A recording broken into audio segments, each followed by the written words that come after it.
woman. On this particular occasion, my mom and her friend were heading into Sydney to have a good time. They stood by the roadside, sticking out their thumbs, hoping for a ride. Eventually, a friendly-seeming guy picked them up.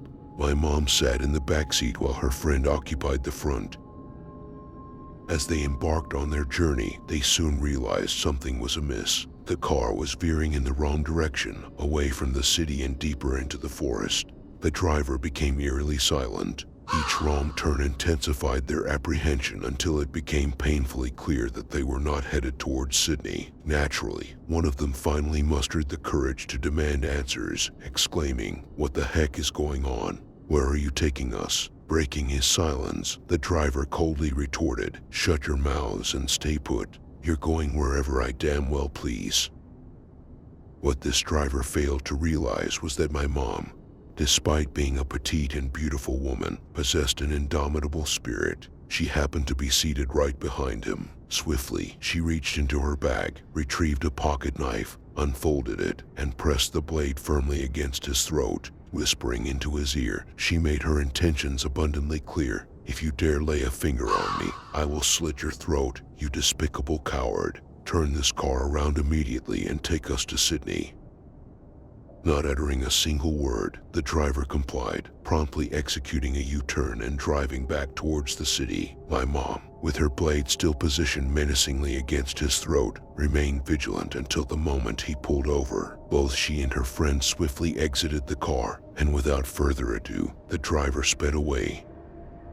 My mom is an extraordinary woman, possessing an inner strength and fearlessness that earned her the title of a true badass.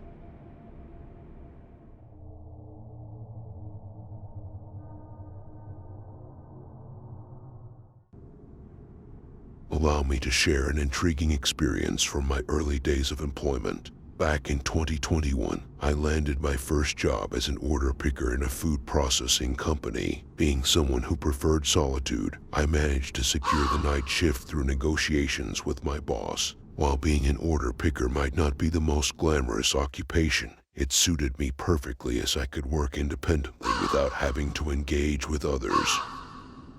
One particular evening, my father dropped me off in front of the company around 9 p.m. He couldn't wait any longer as he was exhausted from a long day. I found myself sitting on the ground next to the building, taking a moment to enjoy a cigarette and browse through my phone. Suddenly, a man emerged from the darkness. He appeared well-dressed, impeccably groomed, and carried a rucksack. He approached and sat down next to me. Initially, I assumed he might have forgotten something and returned to retrieve it, but the odd thing was that the building was still open, so he could have simply gone inside to get what he needed. As I reflected on the situation, fear began to creep in. I started to wonder what this man wanted and why he chose to sit so close to me. Given my naturally paranoid disposition, my mind conjured up various unsettling scenarios of potential harm. However, to my relief, he remained motionless, as though transformed into a statue. Minutes passed in tense silence, and the clock neared 9:50 p.m. It was time for me to enter the building, and the mysterious man followed suit. My worry heightened, but I reassured myself by remembering the presence of security cameras within the premises. After all, why would he pose a threat inside a well-monitored building when there were no cameras outside? I proceeded to change into my work attire in the changing rooms and noticed that he headed towards a different area leading to the offices. This discovery offered a semblance of relief, supporting my theory that he was indeed an employee. Throughout my shift, I couldn't shake off thoughts about this enigmatic man and the peculiar encounter we shared. One possible explanation I entertained was that he may have mistakenly believed the door was locked and assumed I was waiting to be let in.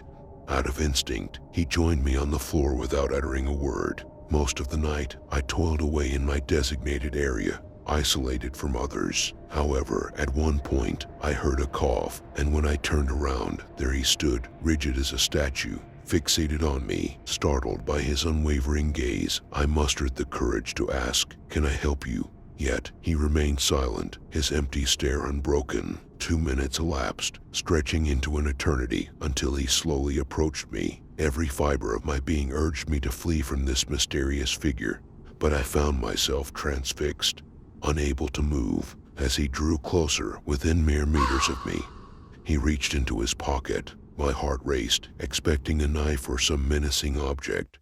But to my astonishment, he withdrew an unopened pack of cigarettes, the very same brand I smoked. He handed them to me and departed without uttering a word. The perplexing nature of the situation left me bewildered. The pack of cigarettes couldn't have been mine since I purchased individual packs, never multiples at once. Furthermore, he couldn't have known the brand, as I never revealed it in his presence. From that point on, I never encountered the man again. That evening, I moved to a different area to converse with other colleagues, but they remained skeptical of my account. I even attempted to share the story with my superiors, yet they remained unconvinced. They dismissed my concerns, suggesting that if the stranger managed to enter the building, he must have possessed an access card. However, I knew the truth.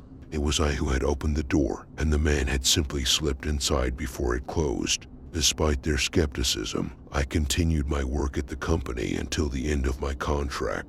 To this day, the mystery of that encounter haunts me. Who was that enigmatic man, and what did he want from me? Why did he choose to sit silently beside me that night? What compelled him to follow me into the employee area? And why did he give me an unopened pack of cigarettes that mirrored my brand preference? I've spent countless hours pondering these questions, trying to unravel the truth behind that peculiar episode. Was it a mere coincidence or something more sinister? The lack of answers has left me with a sense of unease, a lingering sense of uncertainty that I can't shake off. Perhaps the man had his reasons, hidden motives that may forever remain a mystery to me. Or maybe it was an encounter meant to leave me questioning the strange twists and turns of life. Regardless, that night serves as a reminder that the world is full of inexplicable occurrences and enigmatic individuals. As I've moved on to new experiences and different chapters of my life, I carry with me the memory of that unsettling encounter. It serves as a constant reminder that beneath the surface of our ordinary lives, there are hidden stories and mysteries waiting to be unraveled.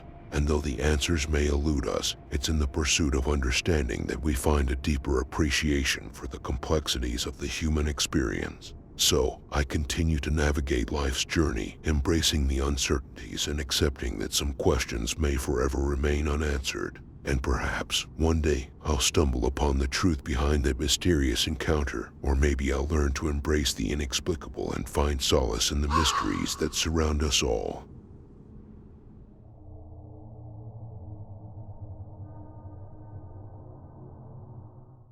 I recently experienced a sensation I had only heard others talk about, that gut-wrenching feeling of impending doom before a life-threatening situation. Although no harm actually befell me and the danger was likely minimal, I was consumed by an overwhelming certainty that my life was about to end. It happened one evening while I was sitting in my car, smoking a cigarette, at around 11 p.m. or midnight. As I glanced in my rearview mirror, I noticed a car turning onto my street. It drove past me slowly, its interior obscured by darkness. From what I could discern, there appeared to be 2 to 4 figures inside. As the car disappeared around the bend, I attributed their slow progress to unfamiliarity with the peculiar layout of our street, a confusing circular design that often perplexes newcomers. Continuing my smoke, I soon noticed headlights reflecting in my mirrors. To my surprise, it was the same car, coming back in my direction. This time, it slowed down and lingered momentarily in my blind spot before resuming its unhurried passage, moving further down the street and eventually turning the corner out of sight. At this point, I couldn't help but feel a tinge of unease, prompting me to gather my smoking paraphernalia and prepare to head indoors. Yet, to my dismay, the car reappeared once more. It continued its leisurely drive, but this time there was an unnaturally bright light emanating from the rear driver's side window. A wave of terror washed over me, causing a surge of both cold and hot sensations as adrenaline coursed through my veins. Unexplainably, I became convinced that the glaring light was a spotlight. Perhaps the term used is not entirely accurate, but that's how my panicked mind interpreted it, as if it were affixed to a gun. I was certain that the occupants of the car intended to drive past me for the 3rd time and fatally shoot me in the head. The slow crawl of the car up my street seemed to stretch on for an eternity. My mind wrestled with 2 competing instincts, whether to cower and seek shelter or to confront my fate head-on. Ultimately, I chose the latter and fixed my gaze directly at the light as it glided past me at a snail's pace, and nothing happened. Yet, in that moment, I could sense my heartbeat in every hair follicle, my body drenched in profuse perspiration. I hastily grabbed my belongings and practically sprinted inside, seeking refuge from the gripping terror that had enveloped me. While this encounter was undoubtedly unsettling, I must admit that I often feel a sense of unease when strangers drive past me while I'm in my car, smoking. However, never before had I experienced such a visceral fear as I did that night. If that's the intensity of my reaction in a situation where genuine danger is unlikely, I shudder to think about the profound gut instinct that would surge through me during a truly life or death scenario. It was an utterly intense experience, one that has left an indelible mark on my psyche.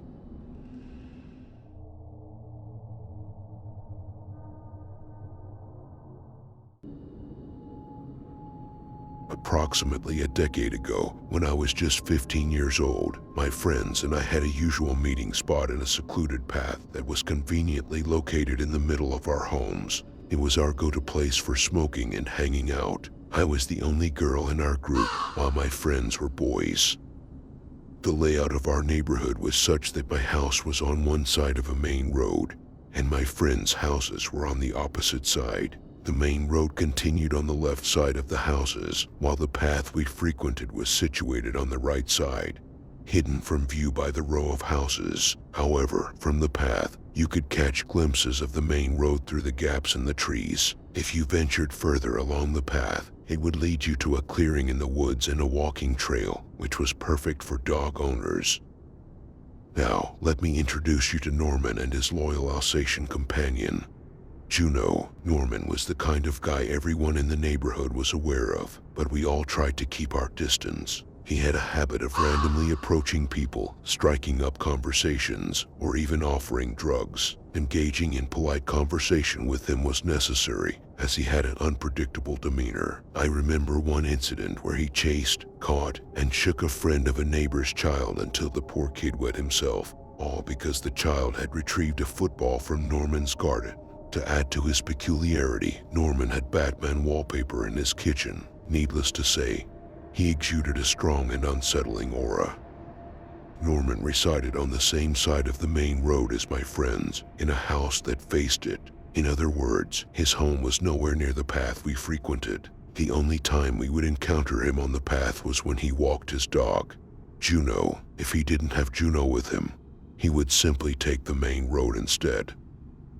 As luck would have it, I would often arrive at our meeting point on the path before my friends. They would keep me waiting for about 10 minutes, causing me to sit there alone. During this time, I would have my earphones in, blasting music at the highest volume. So, on that particular day, I was almost at our meeting spot when I glanced up and saw my friends approaching me. They informed me that they wanted to make a quick stop at the shop, so they asked me to turn around and join them.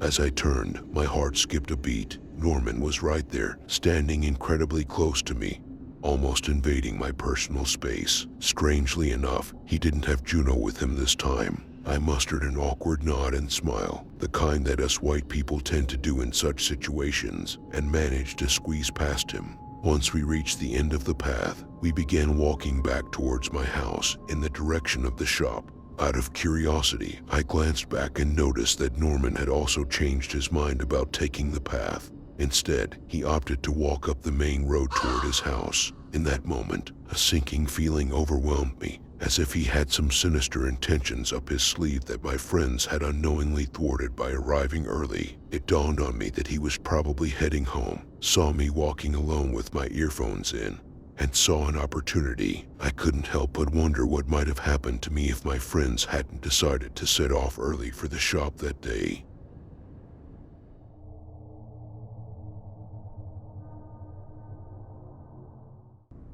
I grew up in a small town where the idea of stranger danger never really crossed my mind. Trusting and liking everyone was the norm in our tight-knit community. Even as a young child, I was taught to navigate public transportation alone or with my younger brother without any fear. The concept of an adult causing harm to a child seemed unfathomable, except for my grandma.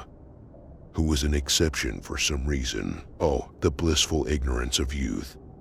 When I was 11 years old, I found myself strolling alone along the beach. It was a peaceful day, and I was enjoying the tranquility when a middle-aged man approached me. He politely asked if he could take a photo of me. Naively, I smiled and agreed, thinking it was a harmless request. He swiftly captured an image with his small digital camera. Then, he made an unexpected suggestion. He asked me to remove my shirt, stating that it would enhance the photo's appeal since we were at the beach. Astonishingly, I thought it was an appropriate thing to ask, so I willingly complied, smiling once again for the camera. I felt no discomfort or fear at the time. The man attempted to strike up a conversation, inquiring about my hobbies. I happily shared my love for playing video games. To my surprise, he mentioned having a PlayStation in his room and extended an invitation to come over and play games together. If the sun hadn't been on the verge of setting, I might have considered his offer, to be honest. However, I quickly replied that I had to return to my family's room since it was getting late. Undeterred, he placed his hand on my shoulder, urging me to accompany him. Firmly, I reiterated that I couldn't go with him. He proceeded to give me a hug, bidding me farewell.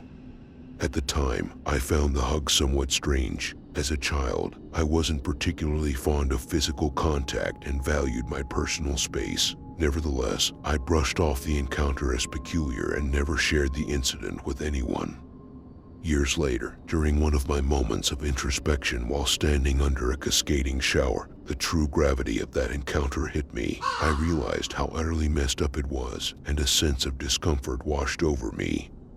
In countless sleepless nights, my thoughts often drift to the chilling realization that somewhere out there, an unknown individual possesses a photo of me from my childhood. I can't help but empathize with those who have endured far worse experiences. The world can be a dark and unsettling place, and it's in those quiet moments of reflection that I truly recognize the magnitude of the vulnerabilities we face as we navigate our way through life.